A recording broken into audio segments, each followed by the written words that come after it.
కడప జిల్లా ప్రొద్దుటూరులో all India organisation of chemist and druggist పిలుపు మేరకు మెడికల్ షాపుల బంద్ ప్రశాంతంగా జరిగింది. చట్టవిరుద్ధ ఈ ఫార్మసీల కార్యకలాపాలను నిలిపివేయాలని, జీఎస్ఆర్ నోటిఫికేషన్లను ఉపసంహరించుకోవాలని డిమాండ్ చేస్తూ కెమిస్టులు భారీ బైక్ ర్యాలీ నిర్వహించారు. ఆన్లైన్ మందుల అమ్మకాలు, నకిలీ ఔషధాల వల్ల ప్రజా ఆరోగ్యానికి ముప్పు ఏర్పడుతోందని ఆందోళన వ్యక్తం చేసిన సంఘం నేతలు ఎంఆర్ఓకు వినతిపత్రం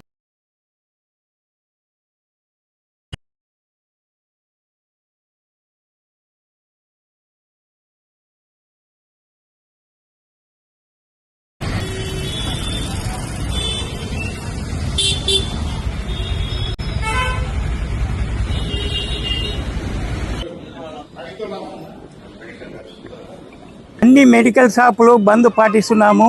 ముఖ్యంగా ఆన్లైన్ ఫార్మసీకి వ్యతిరేకంగా ఆన్లైన్ ఫార్మసీకి ఇచ్చిన జీవోను రద్దు చేయాలని డిమాండ్ చేస్తూ దేశవ్యాప్తంగా ఈరోజు బంద్ చేస్తున్నాము.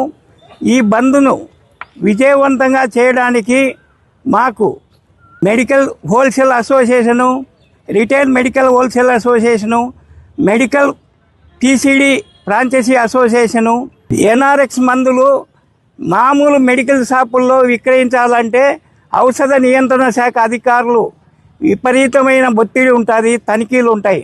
అయితే ఆన్లైన్లో విచ్చలవిడిగా ఏఐని దుర్వినియోగం చేసుకుంటూ నకిలీ India association of chemist and druggist వాటి పిలుపు మేరకు ప్రతి స్టేట్లో మన కడప జిల్లాలో కూడా బంద్ చేస్తున్నాం.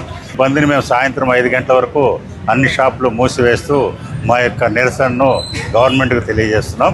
దానిలో ముఖ్యంగా కరోనా టైంలో ఇచ్చినటువంటి జీవోని రద్దు చేయాలని చెప్పి సెంట్రల్ గవర్నమెంట్కి మా అందరూ all India association chemist and druggist association తరఫున